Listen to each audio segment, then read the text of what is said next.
Today I want to talk to you a little bit about some leadership lessons.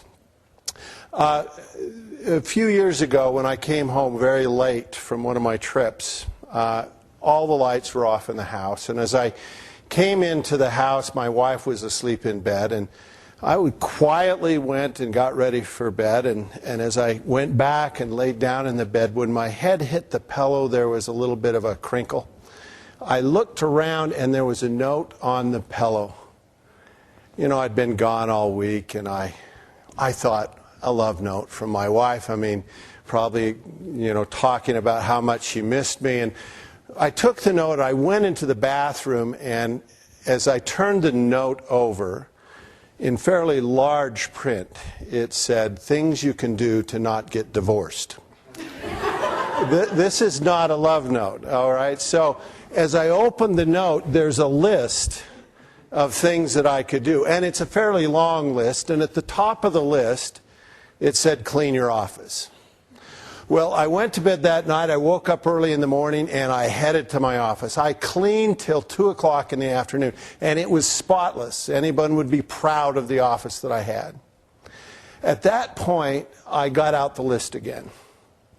And as I looked down to the list, I came to a very awful realization. I was never going to make it through the list. Do you have a list? Most of us do. And most of us, I think, have that same struggle, that we're never going to make it through the list. There's too many things to do and not enough time to do it in. Well, most of us, what we do when we face that dilemma is we prioritize.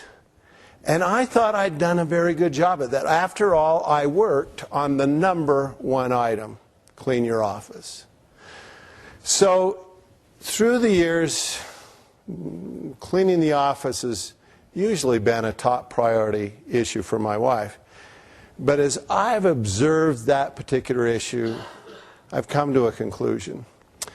It has almost nothing to do with the quality of our marriage. My office can be dirty and our marriage can be great. My office can be clean and my wife can be frustrated.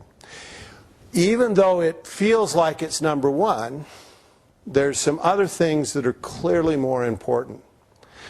The dilemma for all of us is some things that we think are very important oftentimes aren't when we really look at how they affect people. The first insight has to do with focusing on the things that make the biggest difference. And what I had to do to understand that was to look at some data and look at what kinds of things really affected my wife. When Jack Zenger and I got together, the first thing we did is we wanted to know which leadership behaviors made the biggest difference. So we collected data from hundreds of thousands of assessments of thousands of leaders. We had over 2,000 items or behavioral descriptions of leaders.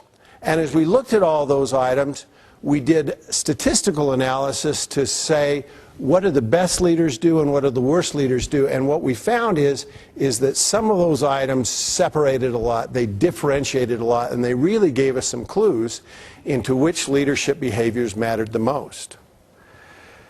Again, we were fooled by our own intuition. I'd always thought that being on time to meetings was a very important characteristic. Turns out that when we looked at the data, we found that the best leaders had the same score as the worst leaders on being on time to meetings. So you can all relax now when you're late. Great leaders are sometimes late, and they're sometimes early. While that one didn't differentiate, there were 16 behaviors that were highly significant. And these 16 behaviors were a guide to us at helping leaders understand the difference between being great and being good. Focusing on these behaviors made an enormous difference in a leader's ability to be successful. Now, typically when we help leaders to improve, we measure them on these behaviors. Occasionally, people get some very low scores on some of those behaviors, or maybe even one of those behaviors. Now, we call this low score a fatal flaw. And it's different than a weakness. Let me ask you a question. How many of you here have something that you may consider or others might consider a weakness? Anybody? Oh, everyone's raising their hand. What a surprise. We all have weaknesses, right? But there's a difference between a weakness and a fatal flaw. You need to pay attention to fatal flaws. Let me show the impact of having a fatal flaw. People with a fatal flaw, their average effectiveness rating was the 18th percentile. This negative trait really sunk them in terms of their effectiveness.